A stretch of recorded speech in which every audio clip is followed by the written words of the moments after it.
हाँ जी, सत श्री अकाल बच्चे सारिਆਂ ਨੂੰ स्वागत करदा हाँ study hub way to success ਦੇ YouTube ਚੈਨਲ ਤੇ। ਬੱਚੇ ਅਸੀਂ ਲਾਸਟ ਕਲਾਸ ਵਿੱਚ ਸਟਾਰਟ ਕੀਤਾ ਸੀ ਤੁਹਾਡੇ ਐਗਜ਼ਾਮ ਦਾ ਜਿਸ ਤਰ੍ਹਾਂ ਦਾ ਸਿਲੇਬਸ ਆਇਆ ਹੈ ਉਸ ਦੇ ਅਕੋਰਡਿੰਗ ਅਸੀਂ ਸਟੱਡੀ ਸਟਾਰਟ ਕੀਤੀ ਸੀ, ਜਿਸ ਦੇ ਵਿੱਚ ਅਸੀਂ ਪੋਲਿਟੀ ਸਬਜੈਕਟ ਪਹਿਲਾਂ ਸਟਾਰਟ ਕੀਤਾ ਹੈ ਅਤੇ ਇਸ ਦੀ ਪਹਿਲੀ ਕਲਾਸ ਵਿੱਚ ਅਸੀਂ ਕੀਤਾ ਵੀ ਭਾਰਤ ਸੰਵਿਧਾਨ ਦਾ ਗਠਨ ਕਿਵੇਂ ਹੋਇਆ, ਇਸ ਦੇ ਵਿੱਚ ਕਿਸ ਨੇ ਕੀ ਯੋਗਦਾਨ ਦਿੱਤਾ ਅਤੇ ਕਿਹੜੇ ਦੇਸ਼ਾਂ ਤੋਂ ਕੀ ਆਈਡੀਆ ਲਏ ਗਏ ਹਨ।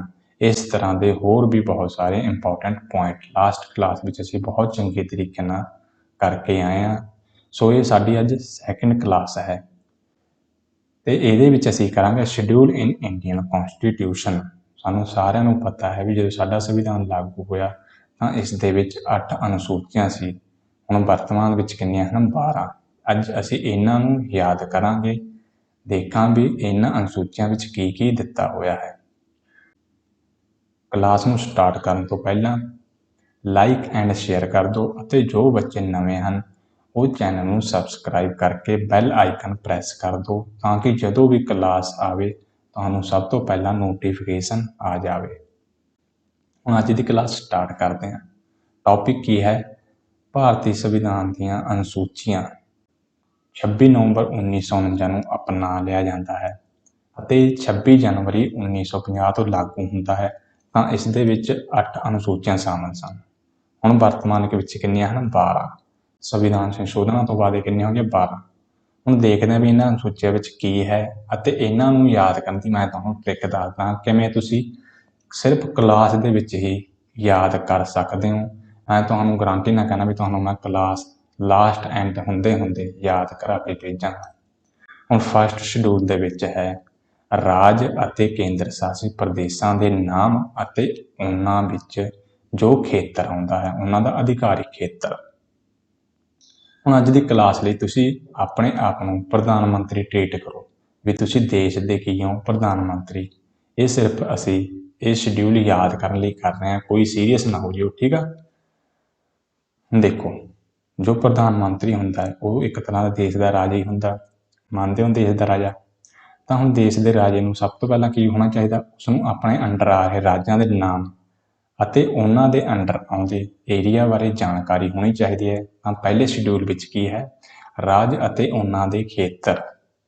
ਹੁਣ ਆ ਜਾਓ ਸੈਕਿੰਡ ਸ਼ਡਿਊਲ ਦੇ ਵਿੱਚ। ਸੈਕਿੰਡ ਸ਼ਡਿਊਲ, ਹੁਣ ਜੋ ਰਾਜਾ ਹੋਵੇਗਾ ਉਸ ਦੇ ਅੰਡਰ ਜੋ ਰਾਜ ਅਤੇ ਉਹਨਾਂ ਦਾ ਖੇਤਰ ਆ ਰਿਹਾ ਉਸ ਦੇ ਪ੍ਰਸ਼ਾਸਨ ਲਈ ਕੁਝ ਵਿਅਕਤੀਆਂ ਦੀ ਲੋੜ ਹੋਵੇਗੀ ਅਤੇ ਉਹਨਾਂ ਨੂੰ ਉਹ ਸੈਲਰੀ ਵੀ ਦੇਵੇਗਾ। ਤਾਂ ਸੈਕਿੰਡ ਸ਼ਡਿਊਲ ਦੇ ਵਿੱਚ ਕੀ ਹੈ? ਸੈਲਰੀ। ਹੁਣ ਦੇਖ ਲਓ ਇਹਦੇ ਵਿੱਚ ਕਿਹਨਾਂ ਦੀ ਸੈਲਰੀ ਹੈ, ਕਿਸ ਦੀ? ਪ੍ਰੈਜ਼ੀਡੈਂਟ ਆਫ ਇੰਡੀਆ, ਰਾਸ਼ਟਰਪਤੀ ਦੀ, ਗਵਰਨਰ ਦੀ, ਰਾਜਪਾਲ, ਸਪੀਕਰ ਲੋਕ ਸਭਾ ਐਂਡ ਡਿਪਟੀ ਸਪੀਕਰ ਲੋਕ ਸਭਾ, ਚੇਅਰਮੈਨ ਰਾਜ ਸਭਾ ਅਤੇ ਡਿਪਟੀ ਚੇਅਰਮੈਨ। ਰਾਜ ਸਭਾ ਦਾ ਚੇਅਰਮੈਨ ਕੌਣ ਹੁੰਦਾ? ਇਹ ਪਤਾ? ਰਾਜ ਸਭਾ ਦਾ ਚੇਅਰਮੈਨ ਜੋ ਸਾਡਾ ਉਪ ਰਾਸ਼ਟਰਪਤੀ ਹੁੰਦਾ ਉਹ ਰਾਜ ਸਭਾ ਦਾ ਚੇਅਰਮੈਨ ਹੁੰਦਾ। Speaker, deputy speaker legislative assembly Vidhan Sabha ਦੇ, ਇਸੇ ਤਰੀਕੇ ਨਾਲ ਵਿਧਾਨ ਪਰਿਸ਼ਦ ਦੇ ਤੇ supreme court ਜੱਜਸ and high court ਜੱਜਸ and CAG. ਇਹਨਾਂ ਦੀ ਸੈਕਿੰਡ ਸ਼ਡਿਊਲ ਦੇ ਵਿੱਚ ਸੈਲਰੀ ਦਿੱਤੀ ਹੋਈ ਹੈ। ਫਸਟ ਦੇ ਵਿੱਚ ਕੀ ਹੋ ਗਿਆ? ਰਾਜ ਅਤੇ ਉਹਨਾਂ ਦਾ ਖੇਤਰ। ਸੈਕਿੰਡ ਵਿੱਚ ਸੈਲਰੀ ਦੇਤੀ ਅਸੀਂ। ਹੁਣ ਥਰਡ ਦੇ ਵਿੱਚ ਸੈਲਰੀ ਦੇ ਕੇ ਜੋ ਵੀ ਉਹਨਾਂ ਨੂੰ ਕੰਮ ਦੇਵਾਂਗੇ ਉਸ ਤੋਂ ਪਹਿਲਾਂ ਅਸੀਂ ਓਥ ਚੁਕਾਵਾਂਗੇ, ਸਹੁੰ ਵੀ ਚੁਕਾਵਾਂਗੇ, ਕਿਉਂਕਿ ਹੋ ਸਕਦਾ ਵੀ ਸਾਡੇ ਦੇਸ਼ ਦੀ ਇਹ ਕੋਈ ਇਨਫੋਰਮੇਸ਼ਨ ਕਿਸੇ ਹੋਰ ਦੇਸ਼ ਨੂੰ ਲੀਕ ਕਰ ਦੇਣ, ਠੀਕ ਆ। ਹੁਣ ਦੇਖੋ ਇਹਦੇ ਵਿੱਚ ਕਿਹਨਾਂ ਦੀ ਓਥ ਹੈ? Union minister of India, Bharat ਦੇ ਜੋ ਮੰਤਰੀ ਹਨ ਉਹਨਾਂ ਦੀ ਸਹੁੰ।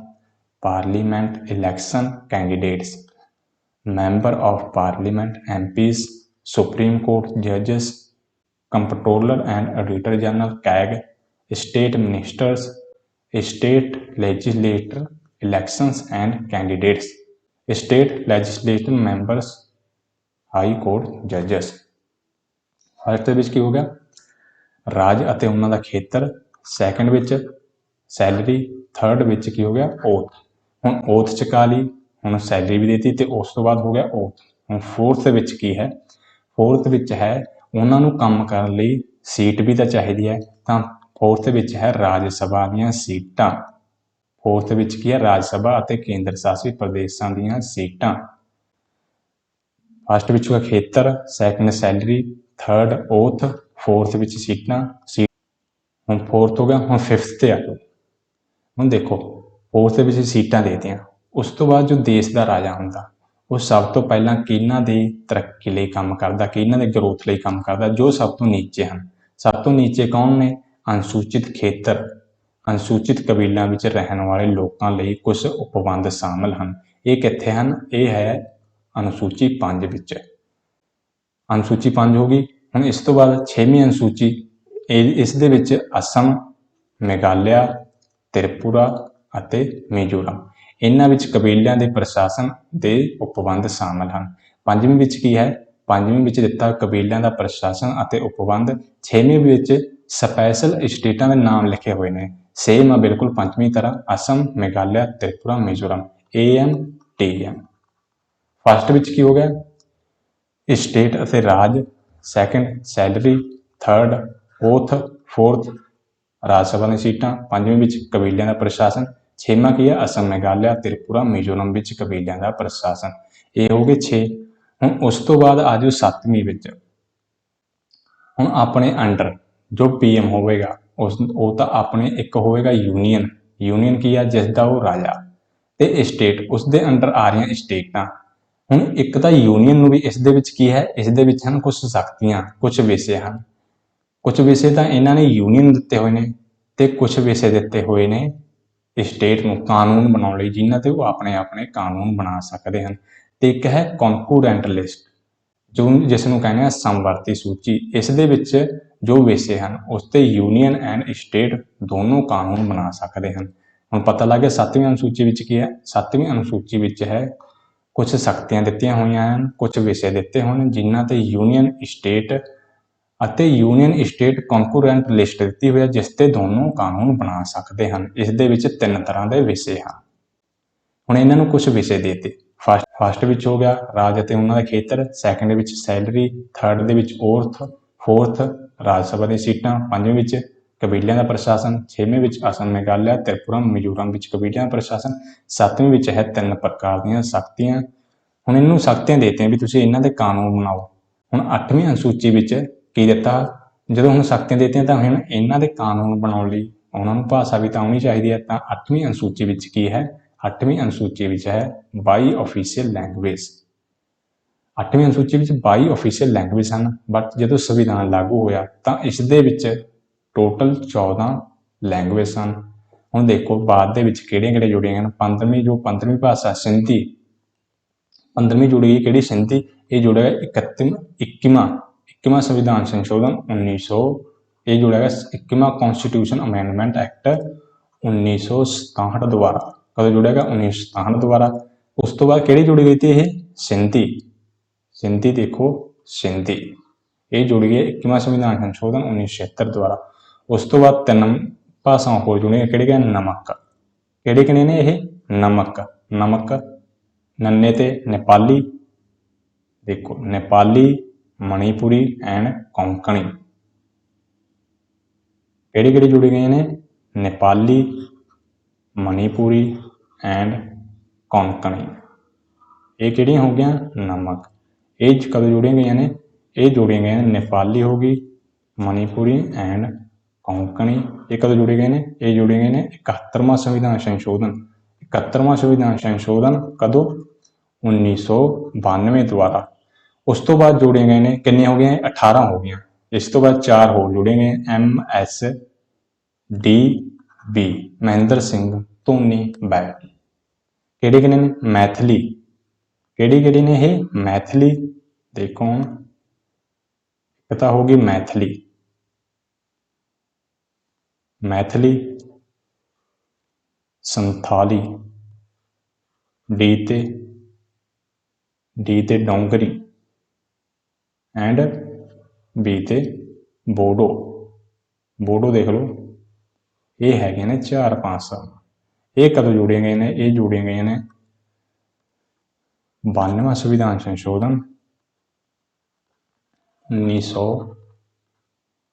2003 द्वारा। ਕਿੰਨੀਆਂ ਹੋ ਗਈਆਂ ਟੋਟਲ 22 ਭਾਸ਼ਾਵਾਂ ਹੁਣ ਵਰਤਮਾਨ ਦੇ ਵਿੱਚ ਹਨ। ਹੁਣ ਭਾਸ਼ਾ ਹੋ ਗਈ, ਇਹ ਕਦੋਂ ਤੱਕ ਹੋ ਗਈਆਂ? ਇਹ ਜਦੋਂ ਸਾਡਾ ਸੰਵਿਧਾਨ ਲਾਗੂ ਹੋਇਆ ਉਦੋਂ ਤੱਕ ਇਹ ਹੋ ਗਿਆ 8 ਅਨੁਸੂਚੀਆਂ। ਹੁਣ ਉਸ ਤੋਂ ਬਾਅਦ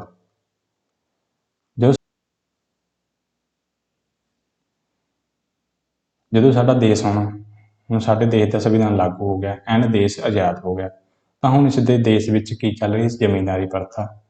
ਜ਼ਮੀਂਦਾਰੀ ਪ੍ਰਥਾ ਦਾ ਮਤਲਬ ਵੀ ਕੁਛ ਅਜਿਹੇ ਲੋਕ ਸਨ ਜਿਨ੍ਹਾਂ ਕੋਲ ਇੰਨੀਆਂ ਜ਼ਿਆਦਾ ਜ਼ਮੀਨਾਂ ਸਨ ਜਿਸ 'ਤੇ ਸਾਰੀ ਜ਼ਮੀਨ 'ਤੇ ਉਹ ਖੇਤੀ ਵੀ ਨਹੀਂ ਕਰਦੇ ਸਨ, ਬਟ ਉਹਨਾਂ ਦੇ ਨਾਮ ਸੀ ਇਹ ਜ਼ਮੀਨ। ਹੁਣ ਸਰਕਾਰ ਨੇ ਸੋਚਿਆ ਵੀ ਕਿਉਂ ਨਾ ਆਪਾਂ ਇਹਨਾਂ ਦਾ ਫਾਲਤੂ ਜ਼ਮੀਨਾਂ ਲੈ ਕੇ ਜੋ ਹੋਰ ਗਰੀਬ ਲੋਕ ਨੇ ਉਹਨਾਂ ਨੂੰ ਅਲਾਟ ਕਰ ਦਈਏ। ਇਸ ਲਈ ਕੀ ਲਿਆਇਆ ਗਿਆ? ਜ਼ਮੀਂਦਾਰੀ ਸੁਧਾਰ ਕਾਨੂੰਨ ਲਿਆਇਆ ਗਿਆ ਅਤੇ ਜ਼ਿਮੀਂਦਾਰੀ ਪ੍ਰਣਾਲੀ ਨੂੰ ਖਤਮ ਕਰਨ ਦੀ ਕੋਸ਼ਿਸ਼ ਕੀਤੀ ਗਈ। ਬਟ ਜਦੋਂ ਇਹ ਐਕਟ ਲਿਆਇਆ ਗਿਆ ਤਾਂ ਇਸ ਦੇ ਵਿਰੁੱਧ ਕੁਝ ਲੋਕ ਸੁਪਰੀਮ ਕੋਰਟ ਚਲੇ ਗਏ ਅਤੇ ਉਹਨਾਂ ਨੇ ਆਰਟੀਕਲ 31 ਵਿੱਚ ਕਹੇ ਹੋਏ ਸ਼ਬਦਾਂ ਨੂੰ ਕਿਹਾ ਵੀ ਆਰਟੀਕਲ ਜੋ 31 ਹੈ ਇਹ ਸਾਨੂੰ ਸੰਪत्ति ਦਾ ਅਧਿਕਾਰ ਦਿੰਦਾ ਹੈ ਜੋ ਕਿ ਸਾਡਾ ਫੰਡਾਮੈਂਟਲ ਰਾਈਟ ਹੈ ਅਤੇ ਇਹ ਸਾਡੇ ਫੰਡਾਮੈਂਟਲ ਰਾਈਟ ਦੀ ਉਲੰਘਣਾ ਕਰ ਰਿਹਾ ਹੈ। ਉਸ ਤੋਂ ਬਾਅਦ ਕੀ ਹੋਇਆ? ਜਦੋਂ ਇਹ ਸਾਰਾ ਕੁਝ ਹੋਇਆ ਤਾਂ ਸੰਸਦ ਨੇ ਫਸਟ ਸੰਵਿਧਾਨ ਸੰਸ਼ੋਧਨ ਕੀਤਾ। ਫਸਟ ਸੰਵਿਧਾਨ ਸੰਸ਼ੋਧਨ ਕਰਕੇ 1951 ਵਿੱਚ ਇਹ ਅਨੁਸੂਚੀ ਜੋੜੀ ਜਿਸ ਦੇ ਵਿੱਚ ਕਿਹਾ ਗਿਆ ਵੀ ਜੋ ਵੀ ਵਿਸ਼ੇ ਇਸ ਵਿੱਚ ਹੋਣਗੇ ਉਹਨਾਂ ਦੀ ਨਿਆਇਕ ਪੜਤਾਲ ਵੀ ਉਹਨਾਂ ਦਾ ਰਿਵਿਊ ਸੁਪਰੀਮ ਕੋਰਟ ਨਹੀਂ ਕਰ ਸਕਦਾ। ਕੀ ਕਿਹਾ? ਵੀ ਸੁਪਰੀਮ ਕੋਰਟ ਜੋ ਵੀ ਇਸ ਵਿੱਚ 9ਵੀਂ ਅਨੁਸੂਚੀ ਵਿੱਚ ਵਿਸ਼ੇ ਹੋਣਗੇ ਉਸ ਦਾ ਰਿਵਿਊ ਸੁਪਰੀਮ ਕੋਰਟ ਨਹੀਂ ਕਰ ਸਕਦਾ ਅਤੇ ਇਹ ਜ਼ਿਮੀਂਦਾਰੀ ਪ੍ਰਣਾਲੀ ਨੂੰ ਖਤਮ ਕਰਨ ਲਈ ਐਕਟ ਲਾਗੂ ਕਰ ਦਿੱਤਾ। ਬਟ ਉਸ ਤੋਂ ਬਾਅਦ ਕੀ ਹੋਇਆ ਵੀ 24 ਅਪ੍ਰੈਲ 1973 ਇੱਕ ਕੇਸ ਆਉਂਦਾ ਕੇਸ਼ਵਾਨੰਦ ਭਾਰਤੀ ਦਾ ਅਤੇ ਕੇਰਲ ਰਾਜ ਬਨਾਮ ਕੇਰਲ ਰਾਜ, ਇਸ ਦੇ ਵਿਰੁੱਧ ਸੁਪਰੀਮ ਕੋਰਟ ਫੈਸਲਾ ਦਿੰਦਾ ਹੈ ਵੀ ਜੋ ਅੱਜ ਤੋਂ ਬਾਅਦ 24 ਅਪ੍ਰੈਲ ਤੋਂ ਬਾਅਦ ਜੋ ਵੀ ਵਿਸ਼ੇ ਇਸ ਦੇ ਵਿੱਚ ਸ਼ਾਮਿਲ ਹੋਣਗੇ ਜਾਂ ਕੋਈ ਵੀ ਕਾਨੂੰਨ ਹੁਣ ਇਸ ਦੇ ਵਿੱਚ ਸ਼ਾਮਿਲ ਹੋਵੇਗਾ ਤਾਂ ਉਹਨਾਂ ਦਾ ਰਿਵਿਊ ਸੁਪਰੀਮ ਕੋਰਟ ਕਰ ਸਕਦਾ ਹੈ। ਅਤੇ ਫਸਟ ਜਿਹੜਾ ਇਹਦਾ ਰਿਵਿਊ ਕੀਤਾ ਗਿਆ 2007 ਦੇ ਵਿੱਚ ਕੀਤਾ ਗਿਆ ਸੀ। ਠੀਕ ਆ, ਪਤਾ ਲੱਗ ਗਿਆ ਫਸਟ ਜਿਹੜਾ ਸੰਵਿਧਾਨ ਸੰਸ਼ੋਧਨ ਕਿਉਂ ਹੋਇਆ ਸੀ ਅਤੇ 9ਵੀਂ ਅਨੁਸੂਚੀ ਕਿਉਂ ਜੋੜਨੀ ਪਈ। ਹੁਣ ਦੇਖੋ ਮੈਂ ਤੁਹਾਨੂੰ ਸਟਾਰਟਿੰਗ ਵਿੱਚ ਕੀ ਕਿਹਾ, ਤੁਸੀਂ ਆਪਣੇ ਆਪ ਨੂੰ ਟ੍ਰੀਟ ਕਰੋ ਐਜ਼ ਏ PM। ਹੁਣ ਦੇਖੋ ਇੱਥੇ ਸੋਚੋ ਵੀ ਯਾਦ ਕਰਨ ਲਈ ਇੱਕ ਟ੍ਰਿਕ ਬਣਾਓ ਵੀ ਜਦੋਂ ਆਪਾਂ ਜ਼ਿਮੀਂਦਾਰੀ ਪ੍ਰਥਾ ਖਤਮ ਕਰਨ ਲਈ ਕੁਛ ਲਾਗੂ ਕੀਤਾ, ਐਕਟ ਲਾਗੂ ਕੀਤਾ, ਉਸ ਦੇ ਵਿੱਚ ਕੀ ਸੀ MP MLA ਦੇ ਵੀ ਕੁਛ ਜ਼ਮੀਨਾਂ ਸਨ। MP MLA ਦੇ ਵੀ ਕੁਛ ਜ਼ਮੀਨਾਂ ਸਨ।